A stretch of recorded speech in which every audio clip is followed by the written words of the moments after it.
Hello, everyone. This is Dr. Eric Charlton. Thank you for joining me today on another installment of Harnessing Happiness. Today, I have an esteemed special guest, Dr. Clarence Lee, and so thankful that he has taken some time out of his busy schedule to talk about his journey, talk about how he navigates his happiness. Harnessing Happiness is a platform that um, that allows Black men to talk about um, highlighting their journeys, showcasing our individual complexities, and there are various ways about how we get to our happiness. And I like to learn and research how we as Black men help to cultivate, help to nurture, and help to maintain our happiness. So, Dr. Lee, I thank you today. How are you? I'm doing well. Appreciate you having me on and looking forward to our conversation. Oh, thank you, thank you. Real quickly, I want to just read some of your bio. It is quite impressive, quite extensive. Just to let the audience know who you are, and definitely would like to have you dive into your journey in just 1 second. But you are a physician entrepreneur, nationally celebrated author, international speaker, and the president and CEO of Extort Health, whose vision is to change everything about healthcare. I want to have you talk about your education as well. So I won't reiterate that, but you are the author of the inspirational memoir, Well, My Mom Says, as well as his latest book, Persist. He is a columnist for several publications, and his work has been featured in Live Happy Magazine, Black Fitness Today, and Essence Magazine, to name a few. He regularly appears as an on-air TV health expert and has been featured in segments on ABC, CBS, and Fox television stations. He has been recently named the top 40 under 40 by the Sacramento Business Journal and Drexel University. He has been highlighted as one of the top healthcare entrepreneurs to know by Becker's Hospital Review, one of the top Black entrepreneurs to follow by Yahoo Finance, and is also a recent recipient of the book of the Black Enterprise Modern Man Award. I said that all in one breath. Dr. Lee is a devoted husband and father, and he lives in Southern California. Loves to spend time with his wife and 5 children. So, Dr. Lee, once again, I thank you. And I just want to just open it up by asking you, can you talk a little bit about your education and some of your journey leading up to who you are today? Oh, wow, that's a big question. So education is really broad, but I'll start first with formal education. So I went to undergrad at University of Incarnate Word. I played basketball there. I studied biology, so I've got a bachelor's in science and biology. From there, I went to Drexel University to do medical school as well as business school, and then from there, I was in the military at the time. So I went to Brooke Army Medical Center down in San Antonio to do my post-graduate training after medical school in general surgery. And from there, I left general surgery and actually went to the School of Aerospace Medicine to become a flight surgeon with the Air Force. So I did that for a while. And so that's my kind of formal education, if you will. But education broad, I feel like it actually started when I was younger with my life experiences and how I was kind of raised and what I saw as possibilities for myself. I didn't really come up with a lot. So the education was one in that sphere was one of not having enough and lack. And that really built a drive or an internal kind of desire in me. So whenever I talk about my education and different degrees and things, I always make sure that I remind people where that drive came from. And that drive really came from kind of how I was raised and growing up without a lot. Oh, excellent, excellent.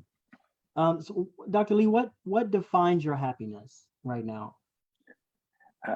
Happiness for me is it's been quite the journey for me. But I think the biggest thing that helps me with happiness or how I defined it is my progress toward goal, progress. So progress for me. And that might be me taking action or initiative towards something that I want to bring about in my life. And that could be, it could be financial goals, education goals, relationship goals, emotional goals. But for me, happiness is the opposite of staying where you are. It's really rooted for me in growth and in progress. Wow. Oh, I like that. Growth and progress. Um, what were some of the obstacles that you've had to overcome to capture your happiness, Dr. Lee? Man, this is such a good conversation. I'm so glad we're talking about this right now. I think the some of the biggest things that were obstacles for me were capturing my happiness was putting too much emphasis on a result or an outcome. So when your happiness is rooted in progress, I was always kind of moving towards something.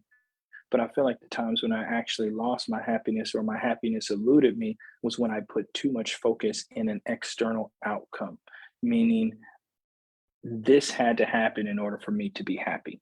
I had to get this in order for me to be happy. I had to be here in order for me to be happy. You have to do this in order for me to be happy. When it was external to me and I put too much emphasis on a result, that's been the biggest obstacle in my life to happiness. So when I find myself dipping, because happiness ebbs and flows, it's not, for me at least, it's not like a continuous thing. But the moments where I feel myself dipping, it's usually when I'm too externally focused, and not my internal journey. That's awesome. Awesome. And I definitely agree with that in terms of placing too much emphasis on external happiness. And I work with young people with with my consulting business, and definitely we're told to accumulate things as when we're young, accumulate education, accumulate to some degree monetary. So I love the fact of what you just said about placing more value on the internal versus external, and that's tough to do when you're younger. So thank you. What are your current sources of your happiness right now? Hands down, for me, it's my family. It's Mm, the I have 5 children, a wife, and you know when I am down, the moments where I feel low, my family and my kids are the ones that lift me. And so I love children. I love children. And I always describe it to people as I feel like children are always appropriate in their emotions. Like if they're happy, they're happy. I mean, if it's an exciting time, the kid's excited. If it's a sad time, the kid is sad. It's like there's no kind of gray area with most children. It is what it is. If they're gonna cry, they're gonna cry, and it's a beautiful thing because as we age, and I can just talk about my personal journey, but as we've aged, depending on your influences. I was raised by a pretty I had a pretty strict father figure in my life, and so many times emotions and things were kind of pushed down and suppressed. It wasn't a place where cried was okay. My dad was a Marine, so it wasn't a place where that was accepted. And so for me, right now, my biggest source of happiness is being able to um, congratulate myself or give myself that pat on the back about who I am and my family and what I am doing for my children. But that's my biggest source right now. wow, wow.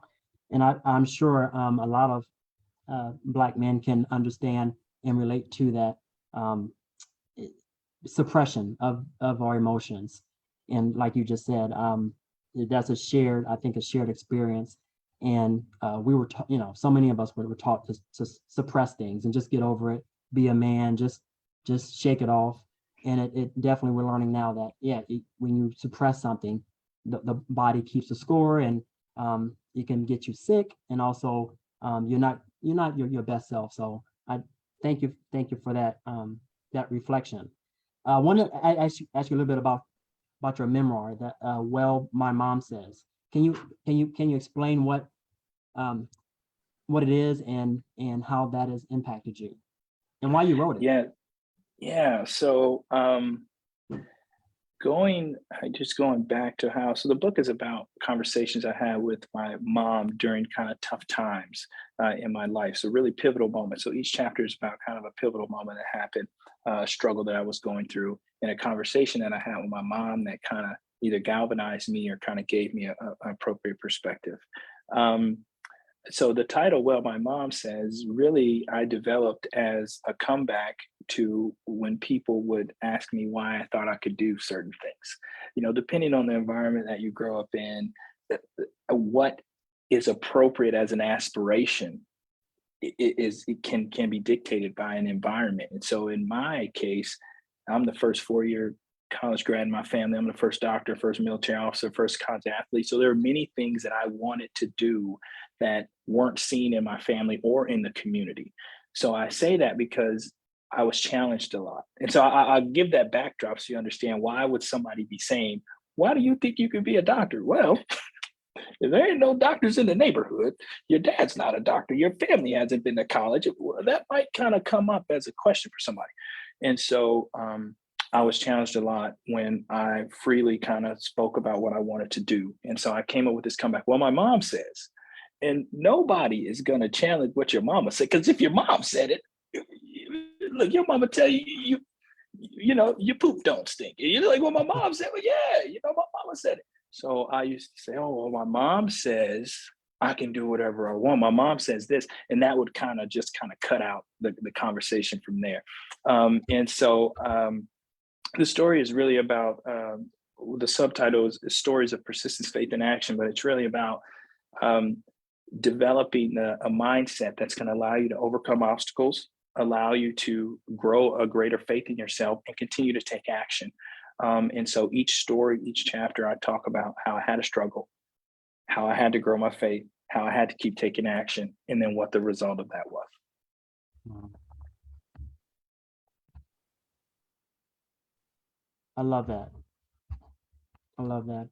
Those are great building blocks for all of us to think about as we come across challenges, which we do every single day. You said faith, and you said action, and what was the third one you said? Persistence. Persistence. Good persistence, and that's your name of your persistence. The name of your second book. Yes. So can you talk about that? How that built built on top of the first book. And I love the persist. What that definition of and persist. I think it sort of correlates and marries well with happiness. So I'm sorry, I'll let you dive into persist.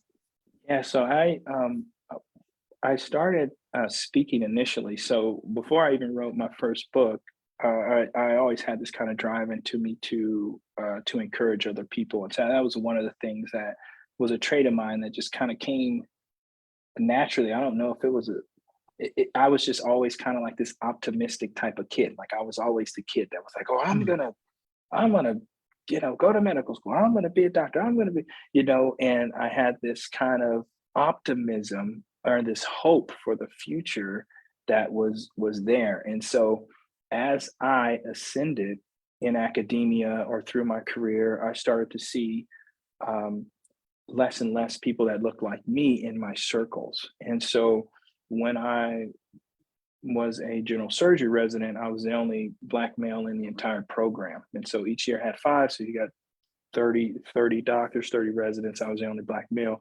And so I said, what do I owe my community that raised me and brought me up? Do I owe them a success story? Oh, hey, Dr. Lee was great and I never saw him again, or do I owe them more? And so for me, I said, well, I want to do more work. And so I started doing mentoring in high schools, and I'm getting somewhere. So with the mentoring came, word kind of got out in the city that I was in. Oh, hey, there's this doctor, he's doing this mentoring. And then it was one school, then it was the next school, and it was the next school.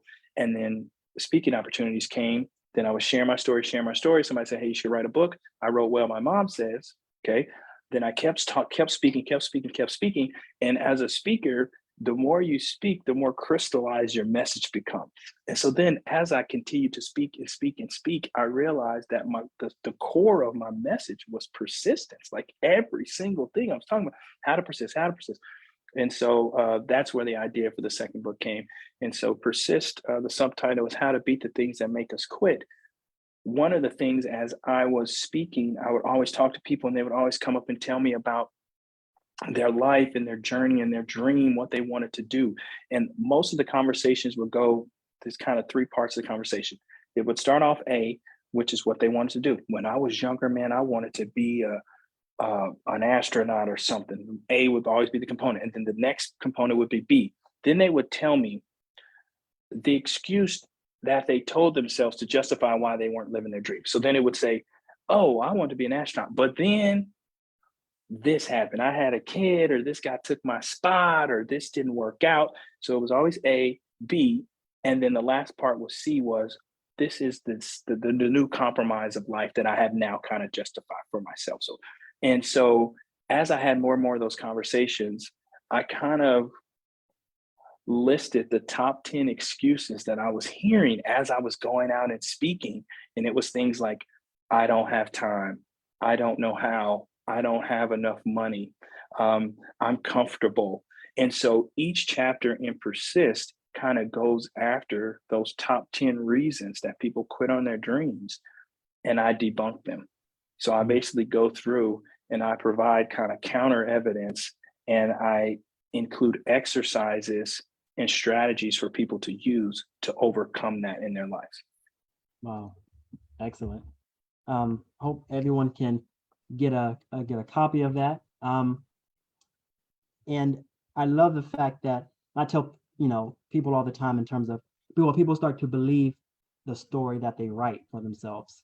And those same phrases, those same words, that same, whether you want to call it inner critic or whatever, that voice tells you, well, you can't do that, or why are you doing that, or it's too hard, or the obstacle's too great. There's always something that there's always a story that you have to rebunk and sort of go against the tide. And I definitely will be reading that book. It definitely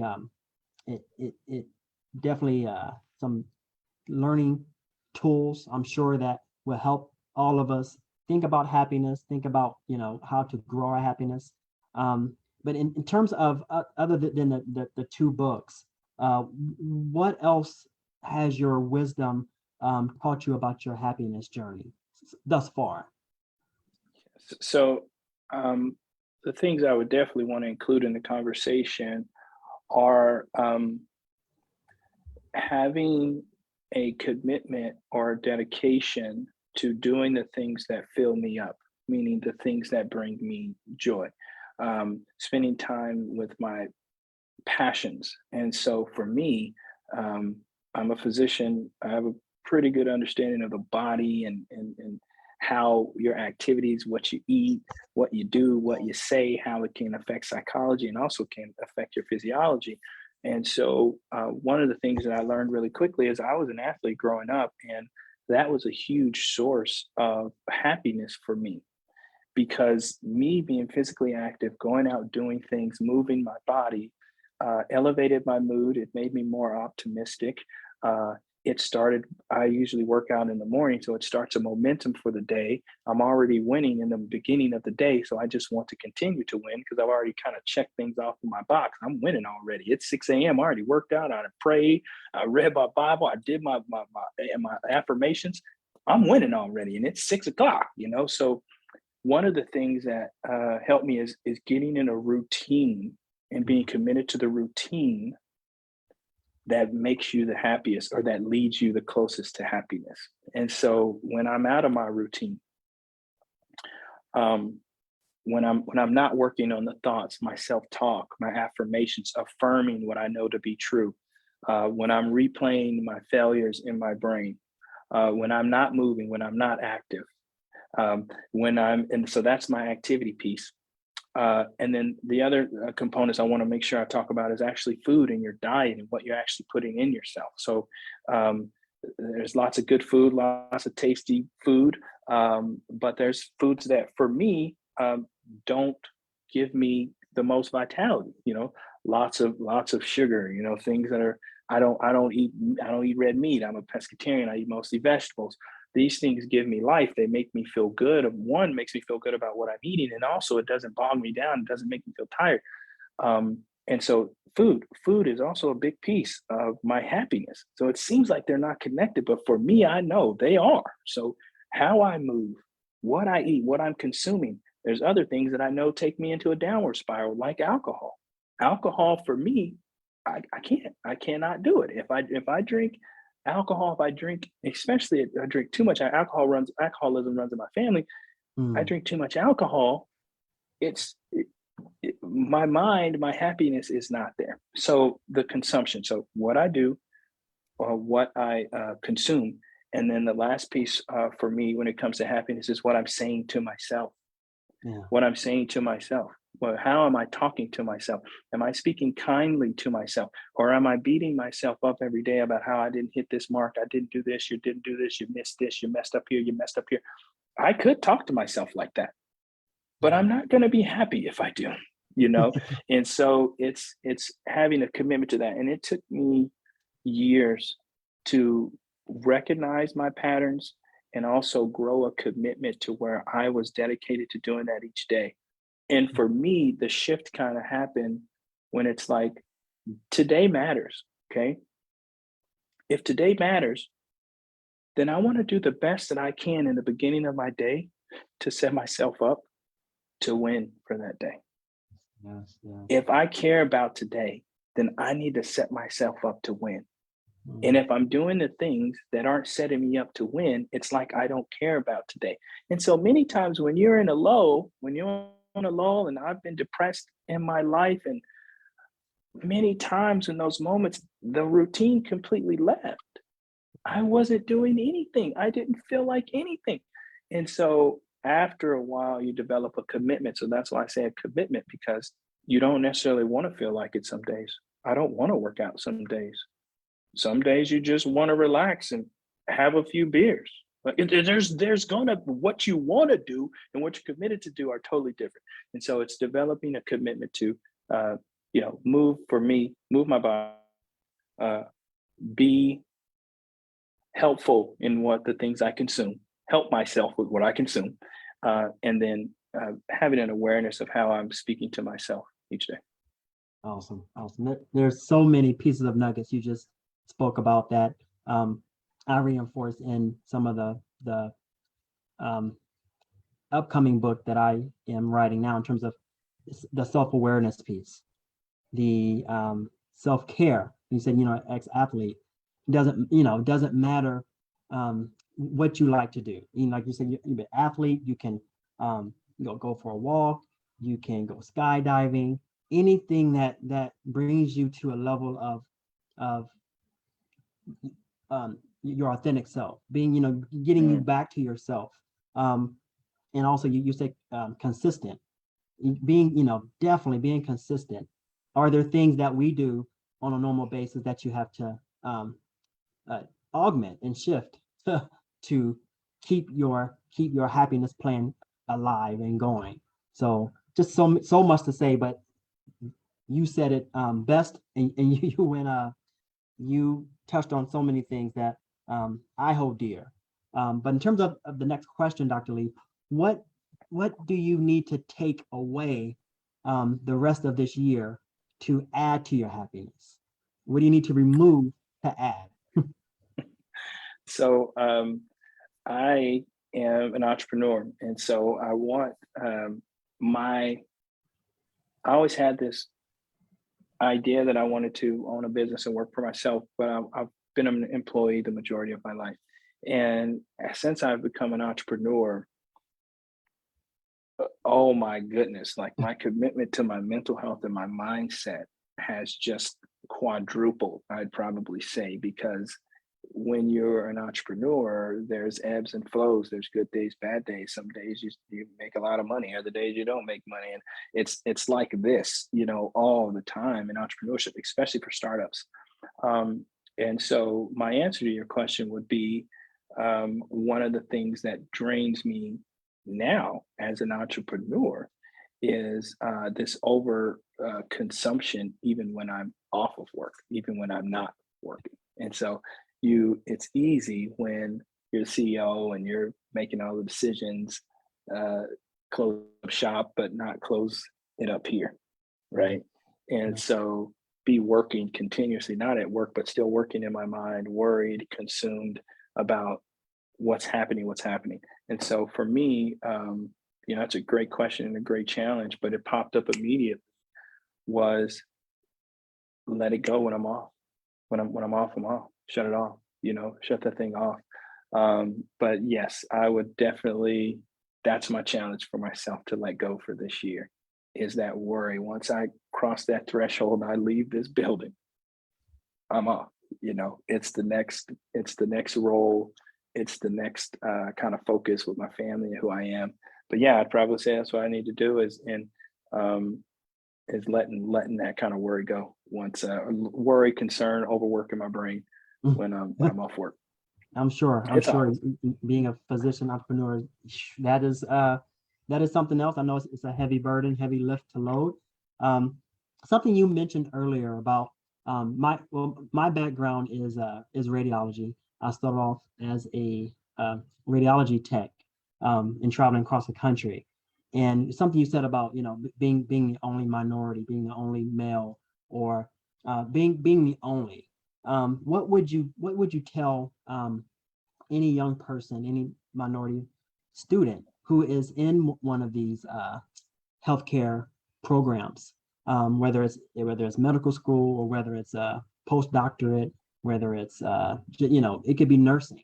What would you tell those those minority students who may be the only one, who may be one of a select few, how to persist? So I bring up the one thing that I wasn't aware of until it was upon me was this imposter syndrome. So imposter syndrome says, hey, I'm not supposed to be here. Maybe they're going to find me out. Maybe I'm not smart enough. Maybe this isn't for me. I'm the only one here. Maybe I'm not supposed to be here. I'm an imposter. And these are natural thoughts that come up. So I would tell young folks is one, let me tell you some truth. Okay. You are there for a reason. Okay. You are there for a reason. They want you there. You're at their table for a reason. You earned that spot. No, it wasn't somebody just gave it to you and they're just going to random pick one person. No, no, no, no. You're supposed to be there. This is what I had to tell myself. You earned the spot to be there. Okay. Number two, I don't have to be like everybody else to be here. Mhm. I can be myself to be here. I can be myself. If I'm giving a watered down version of myself to everybody else, well, what's the point of them bringing me?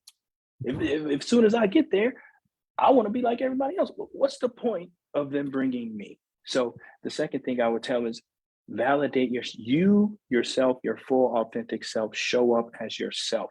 You're not required to change. You are who are there. You're there. So you need to show up every day. Um, the next thing I would say is just because you don't see a lot of folks like you there or doing it doesn't mean that it's not for you. I had to remind myself every good thing, every nice place, every great restaurant, every great neighborhood, every great wonder of this world is just as much for me as it is for everyone else. So remind yourself if you have a thought to say, hey, this isn't for me, I'm not supposed to be here. No, no, no, no. These are for you too.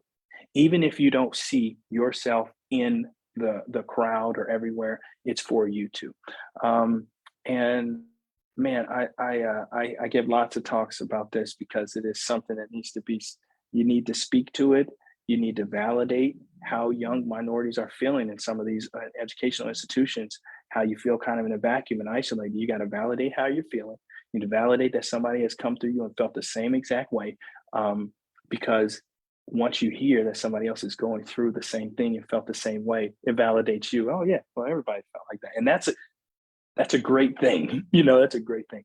And then I'd probably say the last piece is just, I want to say do your best, but hold yourself to your greatest standard while you're there. So don't cheat yourself. Just Mm, because you may feel like you're not supposed to be there, this isn't for you, then maybe now you're not trying as hard. Maybe you're not showing up. Maybe you're afraid of how you're going to be perceived. Maybe they think I'm going to be too aggressive. Maybe they think I'm this, that. Give yourself the greatest chance to succeed there. So don't tell yourself a story about how I'm not supposed to be here and then listen to that story and not show up your full self or give your full effort. Because I have seen folks listen to this story. Now I'm not trying as hard. Now I'm in academic struggle. Now I'm just validating the story. Now oh yeah, I wasn't supposed to be there anyway. You see? So I would say, hey, the stories you're telling yourself they need to be empowering, but then also don't cheat yourself. Give yourself the best chance by giving your best effort. oh, great. Excellent. Excellent. Excellent. Excellent. Dr. Lee, what would you tell your younger self about happiness? I would tell that young brother, you're gonna be all right. Mm, I would tell him that. For me, I was so driven to prove that I was acceptable, that many times it drove me to just devalue myself because I was putting more value in the external accolades than I was on myself. And I would just tell that young brother, man, you're gonna be all right. You're mm, gonna be all right. You got everything that you need. Everything you need is already inside of you. mm. I was getting a little emotional. It's already inside of you, man. You already got it, brother. You got it. Everything you need, you got. You don't need anything else. That belief you got in yourself, you don't need the accolades. God has made you perfect where you are. You Mm, are enough. But that's what I would tell myself. If I wow. go back and talk to him, that's how I would tell him. That's what I'd tell him. Wow. Dr. Lee, you almost got me emotional. 'Cause I It's a feel you. tough one, man. I definitely understand. Whew. Yeah. But what I probably answered this question, but what are you spending time on what you value the most? Absolutely. And now as an entrepreneur and breaking off from the employment setting, I have a lot more control and I have a lot more ability to say yes to the things that are my top priority. And it took me a long time to get here. I worked for other organizations, 10, 12 years, before I got to a Mm, point where I said, hey, you know what? I got to do this. But now I can say yes to that fully because I get to make that choice. So if yeah. there's something going on at the school with one of my kids, I get to make that choice now. I don't have to check the box and that. I get to make that choice.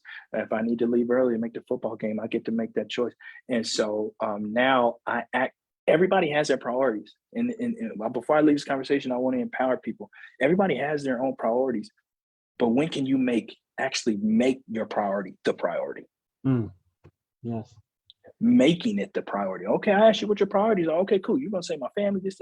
Okay, well, let's see how you're making it actually your priority. And so for me, becoming an entrepreneur, starting my own organization, having control of my schedule, now I have prioritized the priority. Wow.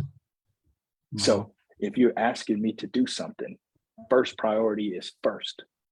Yeah. Kid got a football game, it ain't happening. It ain't Mm, happening. That's it. It ain't happening. Oh, that's going to require me to miss my daughter's dance recital. It ain't happening. So, mm, but it's I get passionate about that too, because when you're able to spend time with your priorities, it leads to more happiness. yes. Yes. It Yes. leads to greater happiness when you're able to. In the times when I wasn't able to, even though I'm a Black man, I'm a provider, I'm taking care of my family. Okay, they at Disneyland and I'm paying for it. They doing okay. That's all right. But it's better if I'm there with them and I'm happy if I'm there with them. Yes, yes. I love the previous answer to the previous question about, you would tell yourself you are enough, because so many, especially Black boys and Black men, um, we grew up in situations where we don't have enough. We perceive it as not enough. Mm, Whether it's growing up poor, not growing up with enough, having enough resources. But I love the fact that, you tell yourself you are enough, because we're in such a, accumulation mode when we're younger. You have to get so much to get equal standing. And mm, I love the fact that you said, you are enough. You just keep doing what you're doing and you will reap the rewards. You don't have to go above and beyond thinking that yeah, it's such a deficit mindset, and right. just be yourself. I love it. How do you infuse the role of spirituality in your happiness? Um, so I'm a Christian, and so for me, I go to the Bible as the highest truth. So um, when you have this, I personally, when you have this negative chatter, um, and I'll just share a story about when I was depressed. So my first marriage failed. First time in my life I was in clinic. I was clinically depressed. 6 months. I didn't want to get out of bed. I didn't want to do anything.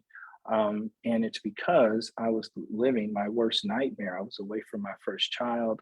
I was divorced. I was kind of the deadbeat father I never wanted to be. And my dad wasn't always in my life. He was hit and miss with it. But I told myself I was never going to be a deadbeat dad. I was always going to be with my kids. And then here I found myself divorced, away from my child. I was depressed. Um, the only thing that pulled me out, and so when you talk about my spirituality, it was the only thing that pulled me out. The only thing that got me to a point where I was able to get up and go and do things, get out of bed, go and do something, was reminding myself of the truths that the Bible told me who I was. Wow. Because I forgot who I was because of my failures, because I was living my worst nightmare, because I was a deadbeat dad, because I was away from my kid, because that was all that I was telling myself. And I had to find and go to a source that would tell me the truth about who I was. And for me as a Christian, the Bible was that source.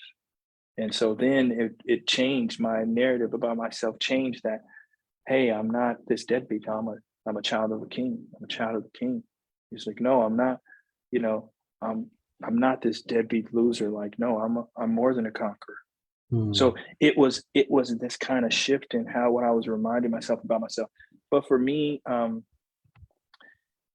one is a solid foundation of who I am and whose I am, and then the second piece is um, it helps me to have more of an external focus where I can help other people, and it's not about just me. Because for me, and I didn't talk about this earlier, but I've talked about it, but I didn't say it specifically. But the service, so in going out and encouraging and writing books and doing things like this, using my gift of encouragement, you serve others. And when you put others before yourself, it's kind of the weirdest thing.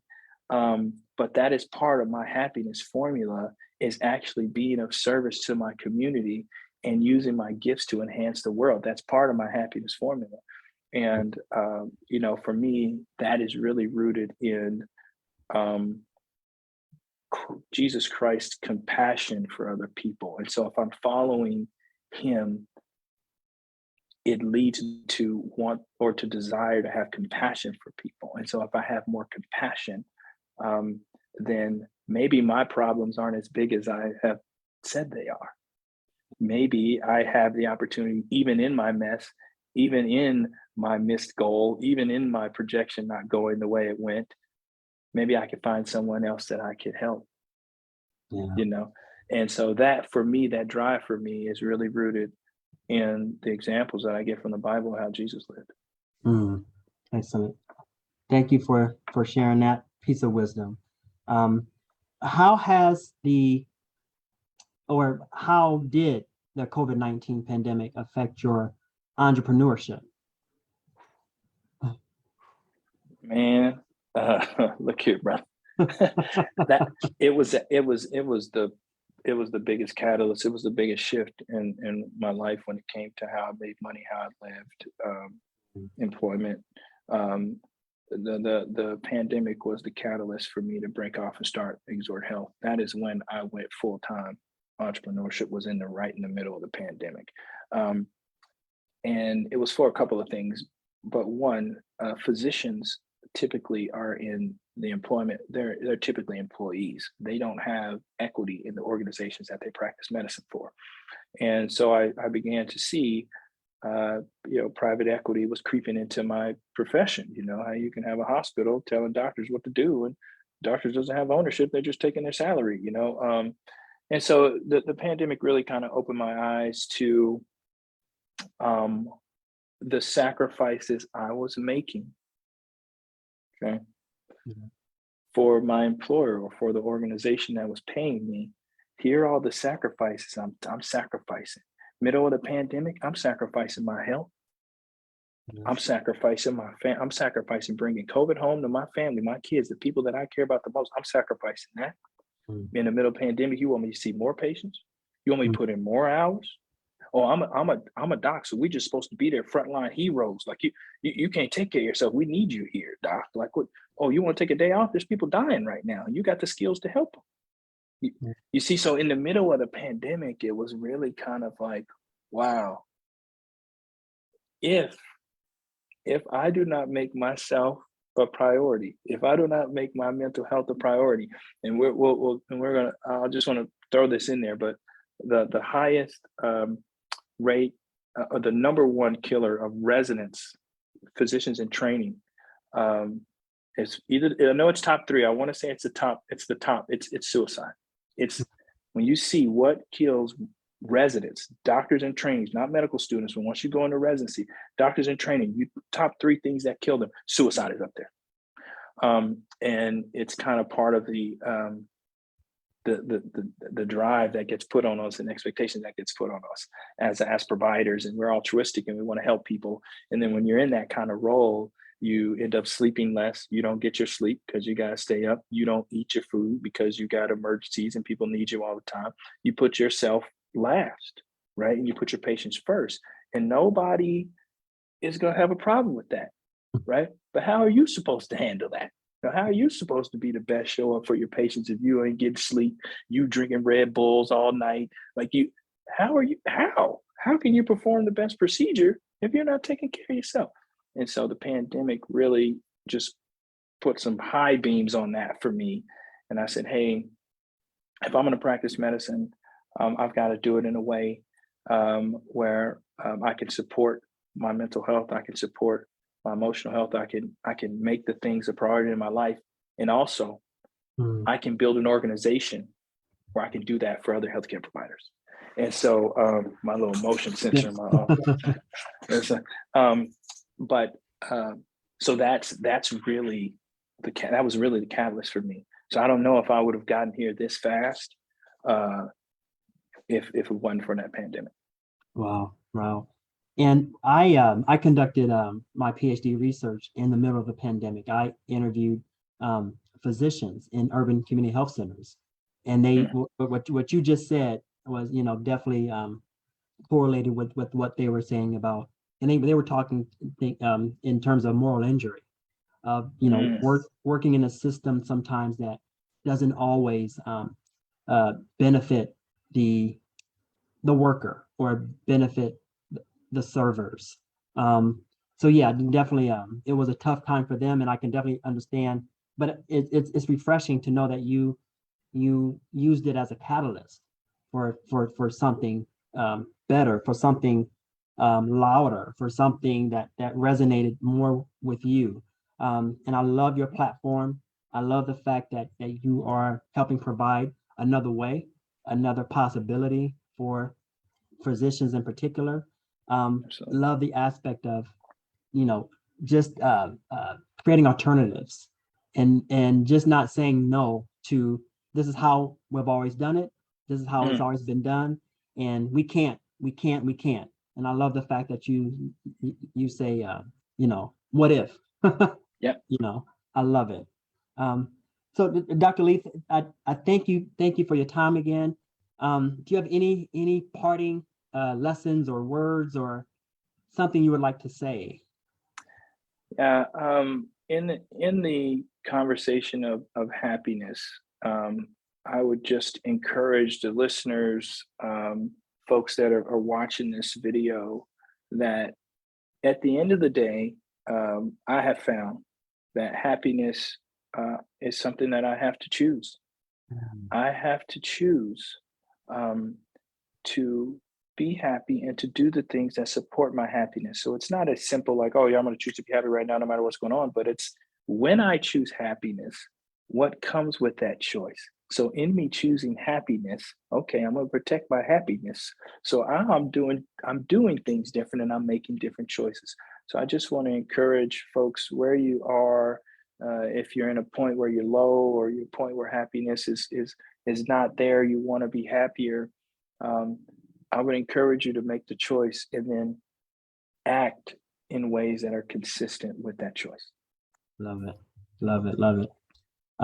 That is all that I have today. I just truly thank you for um, offering your contribution to this happiness space.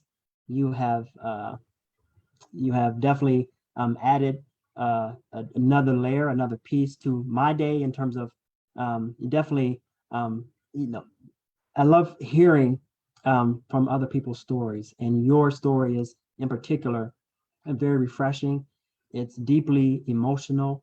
It is something that we don't always think about in terms of happiness.